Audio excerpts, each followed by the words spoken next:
नमस्ते, मेरा नाम है नंदन और हम आप पहुँचे अपनी चुनावी यात्रा में गोरखपुर के चौरी चौरा विधानसभा क्षेत्र में।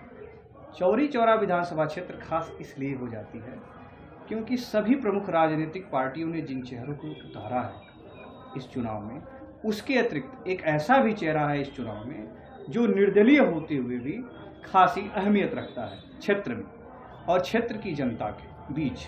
अभी हम कुछ लोगों से बात कर रहे थे तो उन लोगों ने कहा कि आप सबका तो इंटरव्यू कर रहे हैं, क्यों नहीं एक निर्दल प्रत्याशी हैं अजय कुमार सिंह टप्पू जी, उनका आप इंटरव्यू करते हैं।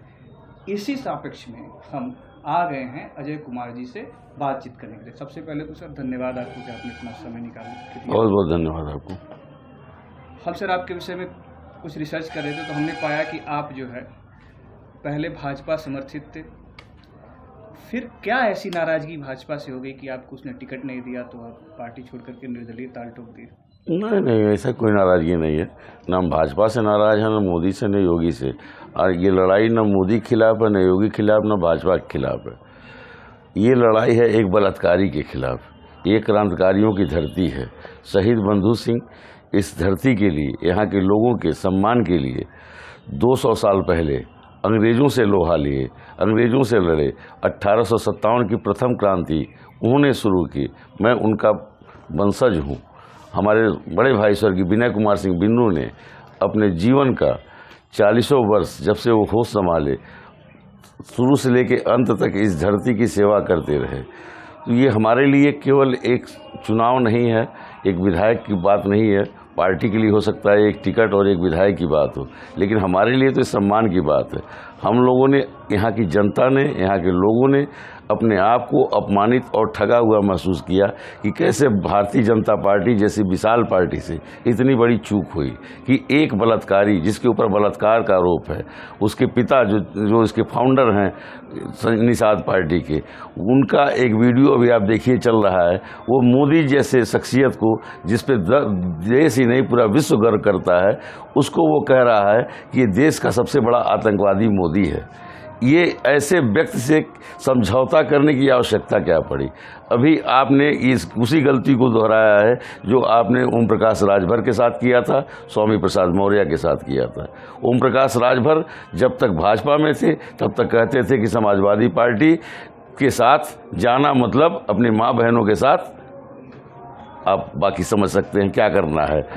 तो और उसके बाद ये स्वामी प्रसाद मौर्य को आप देख ही रहे हैं। इन सब चीज़ों को देखने के बाद भी अगर पार्टी फिर वही गलती दोहराती है, निषाद पार्टी जिसका चेहरा इतना घिनौना है, जिसके लड़के के ऊपर बलात्कार का आरोप है, सारे अखबारों का सर्कुलेशन हो रहा है, चौरी चौरा में लोग पता नहीं कहाँ से लाकर उसको बांट रहे हैं, और ये वीडियो वायरल हो रहा है जो मोदी जी के खिलाफ कर रहा है, उसके साथ समझौता करने की ऐसी क्या आवश्यकता पड़ गई कि हम सरकार बनाने के लिए हम भारतीय जनता पार्टी राष्ट्रीय विचारधारा की पार्टी है। हम सारे व्यापारी हुए या जो भी सब नागरिक है, जो देश प्रेमी है, वो सब लोग भारतीय जनता पार्टी को इसीलिए प्रेम करते हैं कि वो राष्ट्रीय विचारधारा की पार्टी है। और उसके बाद ऐसे घिनौने व्यक्ति से समझौता करके उसको चौरी चौरा की क्रांतिकारी धरती पे, क्रांतिवीरों की धरती है ये, और ये हर 100 साल पे एक इतिहास लिखती है। 200 साल पहले शहीद बंधु सिंह ने इतिहास लिखा, 100 साल पहले ये चौरी चौरा के क्रांतिवीरों ने थाना फूंकने का काम किया, जिससे देश की राजनीति की दशा और दिशा बदल गई। आप भी जानते हैं महात्मा गांधी को असहयोग आंदोलन वापस लेना पड़ा था। उसी तरह से 100 साल उसका अमृत महोत्सव मनाया जा रहा है शहीदों के सम्मान में। पूरे 1 वर्ष तक कार्यक्रम चले हैं। भारतीय जनता पार्टी ने ये व्यवस्था की थी कि शहीदों का सम्मान हम करेंगे, और अभी 4 फरवरी 1922 को ये हुआ था घटना, और 4 फरवरी 1922 100 साल पूरा हो गया। फिर एक इतिहास लिखने की तरफ जनता फिर अग्रसर है कि आप अगर गलती करेंगे तो जनता, यहाँ के नौजवान ये बर्दाश्त नहीं करेंगे कि आप किसी क्रांतिकारी की, इस क्रांतिकारी धरती पे एक बलात्कारी को भेजेंगे। और वो 15 सीटों का उसने समझौता किया भारतीय जनता पार्टी से। 14 सीटों को उसने अन्य बिरादरियों में पंडित जी, बाबू साहब लोगों को करोड़ों करोड़ों रुपए में बेच दिया, और एक सीट पे निषाद को लड़ा रहा है, वो भी अपने बलात्कारी बेटे को लड़ा रहा है। तो चौरी चौरा की जनता इतनी अंधभक्त भी नहीं है। ठीक है, हम राष्ट्रभक्त हैं, मोदी को प्रेम करते हैं, योगी को प्रेम करते हैं, भारतीय जनता पार्टी को प्रेम करते हैं, लेकिन एक बलात्कारी को अपने बीच हम घूमने नहीं दे सकते हैं। इस नाते यहाँ की जनता ने ठाना और यहाँ के लोगों ने हमसे अनुरोध किया, यहाँ कार्यकर्ताओं ने अनुरोध किया कि भैया हम आपके साथ हैं, आप आगे बढ़िए, हम आपके साथ कदम से कदम मिला के चलेंगे। और मैं चुनावी मैदान में उतर गया। मैं तो आपसे ये भी कहूँगा कि मैं सपा का भी विरोधी नहीं हूँ, बसपा का भी विरोधी नहीं हूँ। इसीलिए मैं निर्दल लड़ने उतरा हूँ, क्योंकि हर व्यक्ति जो कोई किसी न किसी पार्टी से विचारधारा से जुड़ा है और इन व्यवस्थाओं से ऊब गया है कि बार बार अभी पिछला 5 वर्ष जो हम लोगों ने यहाँ पे झेला है, हमारे इतने योग्य मुख्यमंत्री के होने के बावजूद, हमारी पार्टी की सरकार होने के बावजूद, जिस व्यक्ति को, जिस महिला को उन्होंने भेजा था यहाँ चुनाव लड़ने के लिए, उसका भी यहाँ की धरती से कोई लेना देना नहीं था। और 5 वर्ष इतना सुनहरा होने के बावजूद हमारी पार्टी की सरकार, हमारे जिले के मुख्यमंत्री और हमारी पार्टी की विधायिका ने कोई भी विकास की एक ईंट चौरी चौरा में रखने का प्रयास नहीं किया। बंद पड़ी शुगर मिल, एशिया की सबसे बड़ी sugar mill Sardar Nagar sugar mill हुआ करती थी, आज तक बंद है वो। कई साल हो गए उसको बंद हुए। गन्ना बेल्ट हुआ करता था, लोगों ने गन्ना की खेती करना बंद कर दिया। शराब फैक्ट्री रोजगार का एक बहुत बड़ा साधन हुआ करता था, बीमार चल रही है, कोई उसमें काम करने का कोई पहल नहीं किया गया। आयुष विश्वविद्यालय जैसा प्रोजेक्ट यहाँ पे चौरी चौरा में हमारे माननीय मुख्यमंत्री जी ने भेजा था। इस विधायक के नाकारेपन की वजह से वो प्रोजेक्ट भी चला गया पिपराइच विधानसभा में। जब उस व्यक्ति का इस धरती से यहाँ के लोगों से कोई लगाव नहीं रहेगा तो वो केवल पार्टी प्रतिनिधि बन के काम करेगा, जनप्रतिनिधि बनने का कोई प्रयास भी नहीं करेगा, न कोई काम करते हैं वो। इसीलिए तो उनको बदल दिया। उनको बदल के क्या कर दिया? आप जितनी ये बातें गिना रहे हैं जी, कहीं न कहीं ये तो प्रदेश सरकार का ही विफलता है। नहीं, प्रदेश सरकार की इसमें कहाँ विफलता है? जब आपका स्थानीय ऐसे व्यक्ति को दिया, नेतृत्व ऐसे व्यक्ति को दिया, ये संगठन का काम है। संगठन से चूक हुई कि ऐसे व्यक्तियों को टिकट दे रहा है और फिर वही गलती दोहराने जा रही है। तो यहाँ की जनता ने ठाना अब हम इन सब चक्करों में नहीं पड़ेंगे। बल्कि आप ये भी जान लीजिए, समाजवादी पार्टी ने जिसको भेजा है वो जहाज पे साइकिल लेके आया है, उसको यही नहीं मालूम है कि उसके, आप देखिए 4 साल बाद उसका घर खुला है। कहने के लिए तो यहाँ का है, वो दिल्ली में ही पला बढ़ा है, वहीं का कल्चर जानता है। उसके सामने वाले, उस घर के सामने वाले से जाके आप बात करिए, उसके घर के अगल बगल आप इंटरव्यू कीजिए, कोई उसको न पहचानता है ना वो किसी को पहचानता है। सर, हम लखनऊ में थे जी, आपके क्षेत्र के बहुत बड़े नेता और कई बार के विधायक से हमारी बात हो रही थी। उन्होंने कहा कि देखिए ऐसा है कि योगी जी खुद नाराज थे इस सीट के लिए और आपसे योगी जी के बड़े अच्छे संबंध है, उन्होंने हमें बताया, और वो अगर चाहते तो आप चुनाव में भाजपा का समर्थन करते, लेकिन ऐसा वो नहीं चाहते थे, इसलिए आप मैदान में हैं। नहीं, ऐसा बात नहीं है। अब उस संगठन की, पार्टी की मजबूरी है। पर योगी जी तो चाहते ही नहीं थे निषाद पार्टी से समझौता हो। ये पता नहीं कैसे संगठन ने ये कर दिया है। हाँ बिल्कुल, योगी कतई नहीं चाहते थे निषाद पार्टी से समझौता हो, क्योंकि योगी जी इसकी हकीकत जानते थे, लेकिन शायद ऊपर के नेताओं को इसके बारे में वास्तविकता का ज्ञान नहीं था और उन्होंने जो व्यक्ति मोदी को आतंकवादी कह रहा है उसके साथ समझौता किया। हमको नहीं लगता है कि इसकी कोई आवश्यकता थी। निषाद बेसिकली भारतीय जनता पार्टी के वोटर हैं, वो इस संजय निषाद के वोटर नहीं हैं, लेकिन उसने कागजों पर संगठन बना के खड़ा किया है। और देखिए कि 15 के 15 सीटें जो उसने ली है, 14 सीट पे उसकी हिम्मत नहीं थी कि चौरी चौरा में आके वो कमल के फूल के अलावा किसी और के आड़ में अपने सिंबल पे लड़ लेता। क्यों 14 सीटों पे उस थाली पे अपने सिंबल पे चुनाव लड़वा रहा? क्यों वो अपने लड़के को कमल के फूल के आड़ में ले जा रहा है? क्योंकि वो जानता है उसका लड़का बलात्कारी है, जनता स्वीकार नहीं करेगी, ये क्रांतिकारियों की धरती है। अब ऐसे लोगों को भेज के उसने और पार्टी ने यहाँ के लोगों को अपमानित करने का काम किया है। मैं निर्दल इसीलिए हूँ कि मैं योग्यता के पक्ष में हूँ, अयोग्य व्यक्ति के खिलाफ हूँ, किसी व्यक्ति के या किसी पार्टी के खिलाफ नहीं हूँ। आप ये देख लीजिए, किसी भी पार्टी का मैनिफेस्टो हो, एजेंडा हो, वो आप पढ़िए, कहीं कोई ऐसा नहीं होता कि उस समाज के खिलाफ होता है, लेकिन जो उस पार्टी की व्यक्तियों का चयन करती है वो कहीं न कहीं से चूक हो जाती है और उससे दिक्कत पैदा होती है। अयोग्य व्यक्ति को अगर आप किसी कुर्सी पर बैठाएंगे तो वो गंदगी ही फैलाएगा, समाज में बेमस्ता ही फैलाएगा, कभी भी वो सही काम नहीं कर सकता है। यानी सर आप बड़े सेफ साइड से खेल रहे हैं कि अगर सरकार सपा की बनती है तो आप मैंने कभी नहीं आप मैं सर्व समाज की राजनीति करता हूँ। आप नीचे हमारे जाके देख लीजिए कि आपको कौन सी ऐसी बिरादरी, चाहे मुसलमान हो चाहे हिंदू हो, उसमें पासी हैं।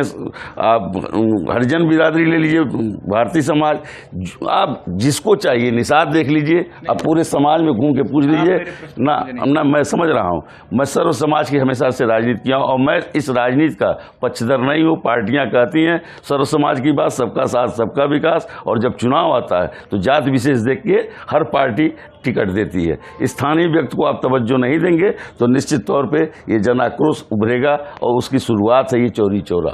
लखनऊ के कुछ नेताओं से जब हम बात कर रहे थे उस समय, तो उन्होंने एक बात और कही, वो लास्ट बात हम आपको बताना चाहेंगे कि वो खुद भाजपा का नुकसान कर रहे हैं वहाँ पे।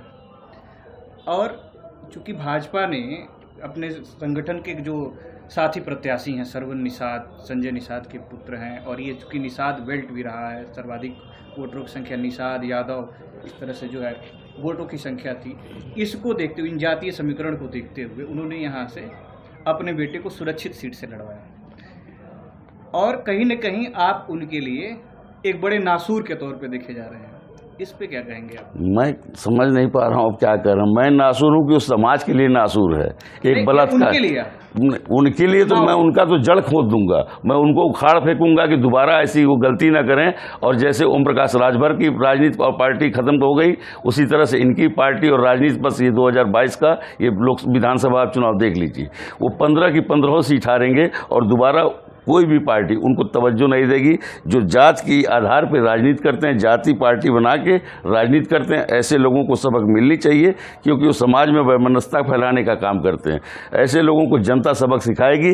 और यहाँ पे चौरी चौरा में हर व्यक्ति अजय सिंह टप्पू बन के इसीलिए चुनाव लड़ रहा है कि हम लोग 100 साल हो गया है, फिर एक इतिहास लिखें और सारी पार्टियों को अपने विधानसभा में ही नहीं ये सबक दें कि वहाँ के स्थानीय कार्यकर्ता जो 5 वर्ष संघर्ष करते हैं, लोगों के बीच में रहते हैं, उनमें से आप जो बेहतर प्रत्याशी हो उनको चुन के लड़ाई चुनाव। ये हवाई जहाज से मत भेजिए प्रत्याशी जिसका उस जमीन से, वहाँ के लोगों से कोई वास्ता नहीं रहता है। और आप किसी से भी पूछ लीजिए, अपने आप से खुद सवाल करिए, आप पत्रकार हैं, क्या 3 मार्च के बाद ये जो जहाज से आया हुआ साइकिल का प्रत्याशी, या 3 मार्च के बाद जो फूल के आड़ में आया हुआ है निषाद पार्टी का प्रत्याशी, ये चौरी चौरा के विधानसभा में दिखाई देंगे?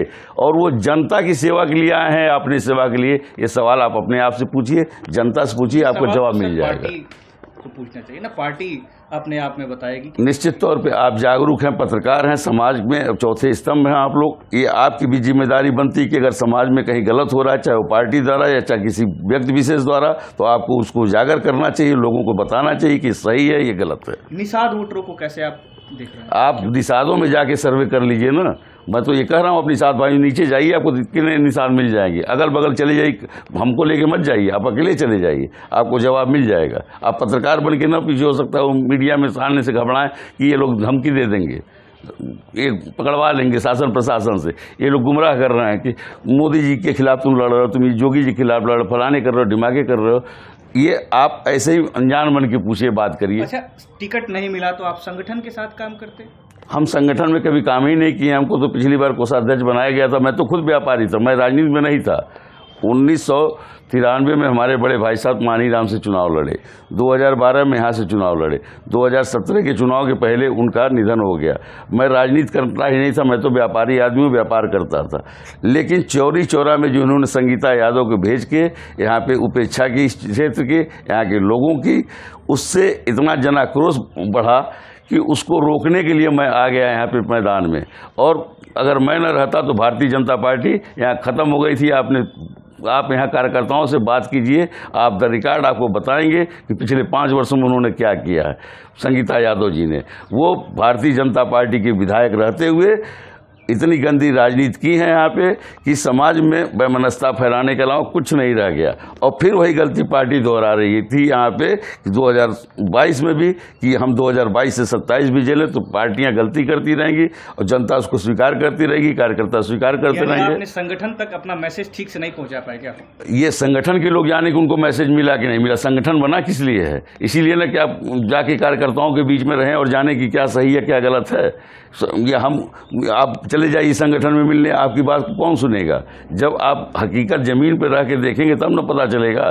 तो ज़मीन पे उतरना है, बिना ज़मीन पे उतरे काम नहीं होता है। तो संगठन को खुद इतना मजबूत होना चाहिए, इतना जानना चाहिए कि हम क्या कर रहे हैं वो गलत है कि सही है। इतने तरह के सिस्टम भारतीय जनता पार्टी में है और हमको नहीं लगता कि उनको जानकारी नहीं है हर बात की कि ये गलत है ये सही है। अब गलत को गलत और सही को सही न कह पाना, ये इससे भी बड़ा दुर्भाग्यपूर्ण होगा। तो मैं गलत को गलत और सही को सही करने निकला हूँ। चूँकि ये योगी जी का क्षेत्र है, गोरखपुर से सटा हुआ क्षेत्र है, योगी जी का प्रभाव वाला क्षेत्र है, तो क्या इन सब फैक्टर की वजह से भाजपा को या भाजपा समर्थित पार्टी को लाभ मिलता दिख रहा है आपको? योगी जी का इंडिविजुअल फैक्टर, उसकी बात में कर रहा हूं। अब हम तो नहीं जानते कि योगी जी का ही क्षेत्र है। 200 साल का हमारा इतिहास आपके सामने है, तो हमारा क्षेत्र नहीं है। सटा क्षेत्र है, गोरखपुर से सटा है, तो हमारी तो रियासत थी, ये डुमरी रियासत। शहीद बंधु सिंह ने अंग्रेजों से लड़ने में महीनों तक हमारे महल को जलता रहा था ये डुमरी रियासत।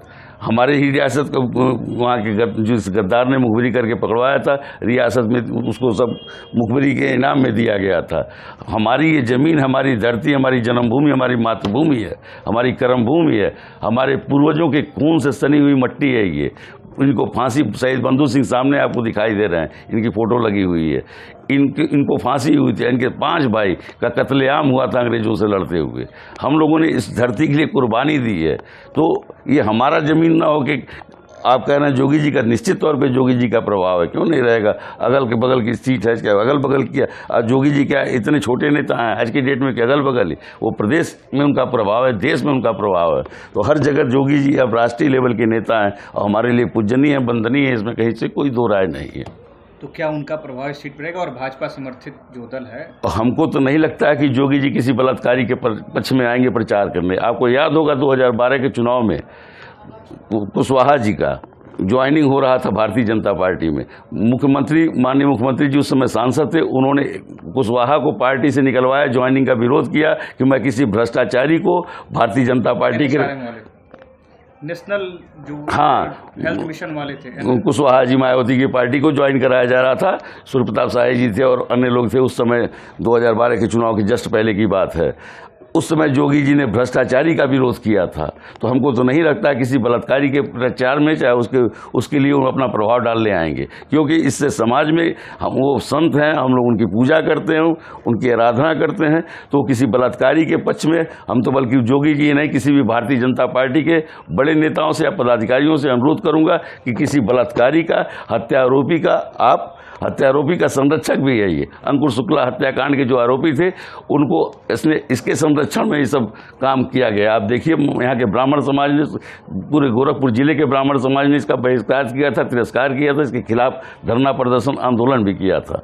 ऐसे लोगों के प्रचार करेंगे हम तो नहीं जानते कि ये उचित है। और ये आज की केवल राजनीति नहीं है, भविष्य में भी ये कलंक लगेगा हमारे भारतीय जनता पार्टी के नेताओं के ऊपर कि आप इस ऐसे बलात्कारी के पक्ष में जा रहे हैं, ऐसे व्यक्ति के पक्ष में जा रहे हैं जो मोदी को कहता है कि इस देश का सबसे बड़ा आतंकवादी है। और संजय निषाद ने यहाँ तक कहा है कि वो मेरी आंखों देखी घटना है, मुसलमानों को, लाशों को ढकवा रहे थे, पटवा रहे थे और ये देश का सबसे बड़ा आतंकवादी है। ये इससे बड़ा दुर्भाग्यपूर्ण घटना घट ही नहीं सकता है। हमको लगता है इस देश की राजनीति में, यहाँ की वर्तमान परिप्रेक्ष्य में, इसको अब से 15 सीटों का नुकसान सहते हुए भारतीय जनता पार्टी को ऐसे आदमी का बहिष्कार करना चाहिए। किन मुद्दों को लेकर के जनता के बीच पहुंच रहे हैं सर? अरे सर, यहाँ तो मुद्दे ही मुद्दे हैं। अभी जनता मूलभूत समस्याओं में यहाँ की योगी सरकार ने यहाँ के लिए कुछ नहीं किया। योगी सरकार तो बता तो रहे हैं, आयुष विश्वविद्यालय जैसा प्रोजेक्ट यहाँ भेजा, 300 करोड़ का प्रोजेक्ट था, जिसका अभी 3 महीने पहले हमारे राष्ट्रपति जी भूमि पूजन करके गए। लेकिन यहीं पे मलमलिया एक जगह है, वहाँ पे वो जमीन आवंटित की गई थी। लेकिन इसने मिल के, क्योंकि वो जमीन अवैध कब्जा किए हुए हैं इसके संगठन के लोग, इसके जैसे लोग जो दलाल और शैतान हैं। किसके जैसे? जो हमारी विधायक थी, वो दलालों और शैतानों को यहाँ उसने संरक्षण दिया था और उनके ही जमीन के कब्जे के नाते इसने दबाव बनवा के प्रशासन से इस जमीन को नहीं कब्जा हटने दिया और चला गया प्रोजेक्ट पिपराइच विधानसभा में। तो जोगी जी ने तो भरपूर करने की कोशिश की। योगी जी चाहे होते तो बना होता सर। अरे योगी जी क्यों, हम तो अब योगी जी आप बताइए, गली मोहल्ले की सड़क लाइन वो नहीं बनवाएंगे, पाइपलाइन नहीं बनवाएंगे, गली वाली, तो उसके लिए स्थानीय जनप्रतिनिधि तो जिम्मेदार है, उसको ही तो प्रयास करके करना चाहिए कि नहीं यहाँ पे होना चाहिए। और ये नहीं होना चाहिए। आप देखिए इसकी लापरवाही से इतनी बड़ी बाढ़ आई, अधिकारी कैसे आप काम करते हैं, क्यों ये सिस्टम बना हुआ है? अगर प्रधान ही गांव का अगर वो गैर जिम्मेदार है तो उस गांव में कोई विकास नहीं होता है, और विधायक जिम्मेदार नहीं है तो विधानसभा में विकास नहीं होता है। विधायक की गैर जिम्मेदारी के नाते अधिकारियों के ऊपर कोई अंकुश नहीं, कोई लगाम नहीं, यहाँ पे बाढ़ आई और हजारों लोग, उसमें लाखों लोग प्रभावित हुए। सरकार अगर बंधों की रिपेयरिंग, मरम्मत बरसात के पहले कराती रहे, स्थानीय जनप्रतिनिधि की जिम्मेदारी क्या होती है? यही सब न होती है। हमारे क्षेत्र की समस्याएं क्या हैं? सही समय पर उसका काम हो, उसने करवाया होता तो यहाँ बाढ़ नहीं आई होती, लाखों लोग महीनों तक परेशान नहीं होते, सरकार का करोड़ों अरबों रुपया नहीं खर्च हुआ होता। अगर आप जीतते हैं और समाजवादी की सरकार बनती है तो क्या आप समाजवादी पार्टी की तरफ जाएंगे? ये तो भविष्य की बात है। अगर मैं जीतता तो मैं ये करता, अगर मैं जीतूंगा तो वो करूंगा। निश्चित तौर पर मैं जनता से पूछ के, कार्यकर्ताओं से पूछ के, जो हमारे कार्यकर्ता हैं कि जनता कहेगी जो यहाँ चोरी चोरा के हित में होगा, मैं वो निर्णय लूंगा। जनता क्या कहेगी सर जीतने के बाद? हमारे साथ जनता ही तो चुनाव लड़ रही है। टप्पू सिंह अकेले कैसे चुनाव लड़ सकते थे? आप खुद कह रहे हैं कि निर्दल आदमी हैं आप, तो निर्दल मतलब अकेले अगर हम होते तो आप हमसे इंटरव्यू लेने नहीं आते। आप इंटरव्यू लेने इसलिए आए हैं कि जनता ये लड़ाई लड़ रही है। आप जहां भी जाएंगे 10 में से 8 लोग यही बोलेंगे कि अजय सिंह टप्पू। अच्छा सर, ये बताइए, इतने बड़े बड़े पार्टियां यहाँ से चुनाव लड़ रही हैं और बड़े बड़े नेता, आज ही जो है सपा की एक जो है मीटिंग हो रही है और उसमें जो है खुद स्वामी प्रसाद मौर्य आ रहे हैं। इतने बड़े बड़े नेता आ रहे हैं उनके क्षेत्र में और आएंगे भी अगर आगे के चुनाव में। आप अकेले कैसे इस पूरे चुनाव को मैनेज कर रहे हैं? फिर वही बात, अकेले मैं कहाँ हूँ? यहाँ जनता चुनाव लड़ रही है। मैं आपसे बता रहा हूँ, बार बार कह रहा हूँ, यहाँ के व्यापारी चुनाव लड़ रहे हैं, किसान चुनाव लड़ रहा है, यहाँ की महिलाएं चुनाव लड़ रही हैं, पुरुष नौजवान सारे चुनाव लड़ रहे हैं। और अजय सिंह टप्पू, आगे बढ़ो, हम तुम्हारे साथ हैं। मैं भी उन लोगों के साथ टेम्पू निशान के साथ कदम से कदम मिला के चल रहा हूँ। मेरा चुनाव निशान टेम्पू है, इसको भी आप जरूर बताएं, लोगों तक पहुँचाएं। आप किसी गाँव में चले जाइए, किसी छोटे से बच्चे को पकड़ लीजिए, टप्पू भैया को जानते हो? कहेगा जानते हैं, टप्पू भैया जिंदाबाद। टप्पू भैया का क्या निशान है आप मुझे बताएगा? टेम्पो। ये है स्थितियां। इतने साल तक जिस पार्टी का दामन थाम करके चल रहे थे, अचानक से एक झटके में छोड़ दिया? नहीं, हमने नहीं छोड़ा, एकदम नहीं छोड़ा है। मैंने कोई इस्तीफा भी नहीं दिया है कि मैं इस्तीफा दे रहा हूं, मैं ये कर रहा हूं। और वो निष्कासित करे, उनका मुद्दा है। आपको निष्कासन का कोई लेटर मिला? अभी तो हमको तो कुछ नहीं मिला है, ना हमसे किसी ने वार्ता किया है। अच्छा, कोई आपको मनाने नहीं आया? हम हैं क्या कि हमको कोई मनाने आएगा? मैं साधारण अदना सा कार्यकर्ता हूँ। आप खुद ने कहे कि भाई अगर चौरी चौरा में भाजपा को किसी ने मजबूत किया तो हमारे परिवार ने, और विगत 5 वर्षों में आपने। विगत 5 वर्षों में नहीं, ये संगठन ही खत्म हो गया था। क्या आपको इस कद को देखते हुए भाजपा के कोई नेता आपको ये कहने नहीं आया कि भाई इस बार बैठ जाइए और अगली बार देख लेंगे? आपको क्या लगता है कि ऐसा नहीं हुआ होगा?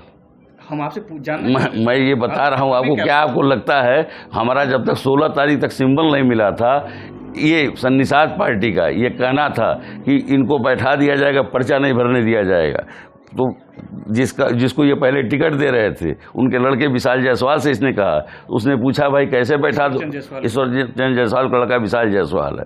तो इन्होंने वादा किया था उससे कि हम आपको टिकट देंगे, अपने बच्चे की कसम खाई थी। और जैसे ही डिसाइड हुआ इनका कि ये इनको लड़ना है चौरी चौरा से, ये एक बार पूछने का भी उससे तकलीफ नहीं किए कि आप लड़ेंगे चुनाव कि हम अपने बेटे को लड़ाएं। तुरंत इन्होंने घोषणा कर दी हमारे बेटे का, अपने श्रवण निषाद का, यहाँ से लड़ने के लिए कि वो बलात्कारी है, उसकी योग्यता यही है कि वो बलात्कारी है और हत्यारोपी का संरक्षक है, तो वो चुनाव लड़ेगा। आप नहीं लड़ेंगे क्योंकि आप एक सम्मानित व्यक्ति हैं, आप नहीं लड़ सकते चुनाव। राजनीति में ऐसे लोगों की जगह नहीं है। जगह है तो संजय निषाद और श्रवण निषाद जैसे लोगों की, और समाज उनको समझाने के लिए कि आप गलत हैं तो आपका साथ नहीं देगा समाज, चाहे उनका निषाद समाज हो, चाहे किसी भी वर्ग का व्यक्ति हो। और चौरी चौरा की धरती तो कतई स्वीकार नहीं करेगी। हवाई में आए हुए लोगों को उनको ऐसे ही वापस भेज देगी। और यहाँ पे मुद्दा ही है बाहरी बनाम स्थानीय। बाहरी भगाओ, लोकल बचाओ। योगी मोदी से बैर नहीं, लेकिन किसी बाहरी की खैर नहीं। अच्छा, किस प्रकार से जो है आप इस पूरे चुनाव में सपा बसपा, और चूंकि कांग्रेस तो पता नहीं यहाँ की लड़ाई में है या नहीं, लेकिन सपा और बसपा जो मुख्य ये 2 दल हैं, और खास करके भारतीय जनता पार्टी से समर्थित दल, जो कि भारतीय जनता पार्टी के सिंबल पर चुनाव लड़े, जबकि उनके पिताजी की पार्टी है। यदि वो चाहते तो अपने पिताजी के भी सिंबल पे लड़ सकते थे, जो उनकी पार्टी का सिंबल था। इन तीनों पार्टियों से कितना नुकसान पहुंचेगा आपको? हमको कहाँ नुकसान पहुंच रहा है? हमें कौन सा नुकसान है जब जनता चुनाव लड़ रही? तीनों में सबसे ज्यादा किसको नुकसान पहुंचा रहा है? अरे इन तीनों में कोई है ही नहीं है कहीं सामने। अगर जमानत बच गई इनकी तो आप हम बताइएगा कि मैं क्या कहा और क्या किया। इनकी जमानत नहीं बचेगी किसी की। तीनों पार्टियों का, दो ही तो पार्टियां, तीन पार्टियां, जो भी कह लीजिए आप, इस तीनों ने बाहरी को भेजने का वो काम किया है। अभी जनता वो 5 साल झेली है। इससे बड़ा संयोग नहीं हो सकता है कि हमारे जिले का मुख्यमंत्री हो, हमारी पार्टी का विधायक हो, उसके बाद भी पूरे के पूरे 5 साल जनता त्रस्त रही और परेशान रही और तरस गई विकास को देखने के लिए। वही गोरखपुर जिले में मुख्यमंत्री के द्वारा इतने कार्य कराए गए, लेकिन चौरी चौरा में विकास की एक ईंट इस हमारे विधायक के नाते, नकारेपन के नाते नहीं रखी गई। सर, समाजवादी पार्टी पर आते हैं, उनके जो प्रत्याशी हैं कि वो कहते हैं कि हमारे पिताजी ने यहाँ के क्षेत्र के लिए बड़ा संघर्ष किया था और वहाँ के प्रमुख भी रहे, और वो अपने पिताजी को काफ़ी सिंबलाइज कर रहे हैं बार बार कि देखो भाई, हमारे पिताजी ने जिस तरह से आपके बीच में रह करके कार्य किया था, हम भी करेंगे। तो क्या इसका प्रभाव नहीं जनता के ऊपर पड़ेगा? और जो उनका कोर वोट बैंक है यादव, आप हमारे कार्यालय पे हैं, फुटावा चौराहे पे, ऊपर हमसे बैठ के इंटरव्यू कर रहे हैं। नीचे जाइए, बैठ के देखिए कितने आपको पासी मिलेंगे। इनके समाज के सबसे सम्मानित व्यक्ति रामभूषण पासी जी यहीं आपको मिलेंगे। अभी गए हैं कहीं काम से, अभी आपके पहले एक पत्रकार आए थे, उनको इंटरव्यू भी देख गए। भोला पासवान इनके समाज के सबसे जिलाध्यक्ष हैं, इस समाज यहाँ के रहने वाले हैं, चौरी चौरा विधानसभा के, यहीं पे हैं, वो साथ में हैं। रामोद माठ साहब, रामोद पासवान, ये इनके पासवान समाज के सबसे बड़े नेता हैं। और जिस भी चेहरे को आप जानते हो कि पासवान समाज में सम्मान है, सम्मानित व्यक्ति है, वो आपको यही दिखाई देगा, क्योंकि वो जानते हैं कि इस व्यक्ति को अपना ही नहीं पता, घर के सामने वाले को नहीं जानता है, अपने बगल वाले को नहीं जानता, वो न इसको जानता नहीं उसको जानता है। केवल यहाँ पैदा होने से यहाँ की धरती, मतलब उनके पिताजी भी थे तो उनको भी कोई ऐसी बात नहीं थी कि जिस जैसा आपको बताया जा रहा है कि उनका बड़ा नाम है, उन्होंने बड़ा काम किया है, ऐसा कुछ नहीं है। पासी ऐसा रहता तो पासी समाज उनके साथ जाता, लेकिन पासी समाज ने उनको नकार दिया है और यादव समाज उनको स्वीकार नहीं कर रहा है, क्योंकि उसका भी मुद्दा यही है कि स्थानीय बनाम बाहरी। स्थानीय को हम जिताएंगे, बाहरी को भगाएंगे, ये चाहे यादव हो। और यहाँ पे सर्व समाज की राजनीति होती है। आप जाइए देखिए कितने यादव चेहरे मिल जाएंगे, आपको लगेगा ही नहीं कि यहाँ पे आपको यहाँ उत्सव सा माहौल नजर आएगा। ये ड्रीम प्रोजेक्ट क्या है? क्या ड्रीम प्रोजेक्ट हमारा तो वास्तव में कहिए तो मैं समाज सेवा के लिए राजनीति में उतरा हूँ। मेरा किस रूप में करेंगे आप समाज सेवा? तो एक लाइन समाज के आखिरी पायदान पे खड़े व्यक्ति को मुख्य धारा में लाना। और वास्तव कैसे उनके हर तरह क्या देखते हैं अपने क्षेत्र में जीने करना? पहले तो मूलभूत समस्याओं से उनको बाहर निकालना। ये जो नाली खड़ंजे में उलझे हुए, वहाँ के प्रधान लोगों से, वहाँ के सम्मानित व्यक्तियों से बैठ के एक एक गाँव में पहल करके बैठ के कि वास्तव में क्या क्या समस्या इस गांव की है, पहले तो उससे उनको बाहर निकाला जाए, उनको धरातल पे लाया जाए। ये थाने कचहरी ब्लॉक, थाना तहसील ब्लॉक, यही छोटे छोटे काम होते हैं इनके। हम ऑनलाइन सारी व्यवस्था अपने कार्यालय से कराएंगे, उनको जाना ना पड़े, वो किसी दलाल के चंगुल में ना फंसे। और ये आपके चैनल पे मैं दावा कर रहा हूँ कि थाना तहसील ब्लॉक, यहाँ से मैं दलाली ख़त्म करा दूंगा। 10 रुपये का फार्म का हज़ारों रुपए लेते हैं ये लोग और दौड़ाते हैं 6-6 महीना। वो समय से अगर न दिए तो फिर कहिएगा, आप 1 साल बाद फिर मेरा इंटरव्यू लेने आइएगा और पहले क्षेत्र में घूम के आइएगा कि जो अजय सिंह टप्पू ने कहा था उसको पूरा किया कि नहीं किया। धन्यवाद सर। तो हमारे साथ थे चौरी चौरा से निर्दलीय प्रत्याशी अजय कुमार टप्पू सिंह जी। बहुत बहुत धन्यवाद सर। धन्यवाद। धन्यवाद।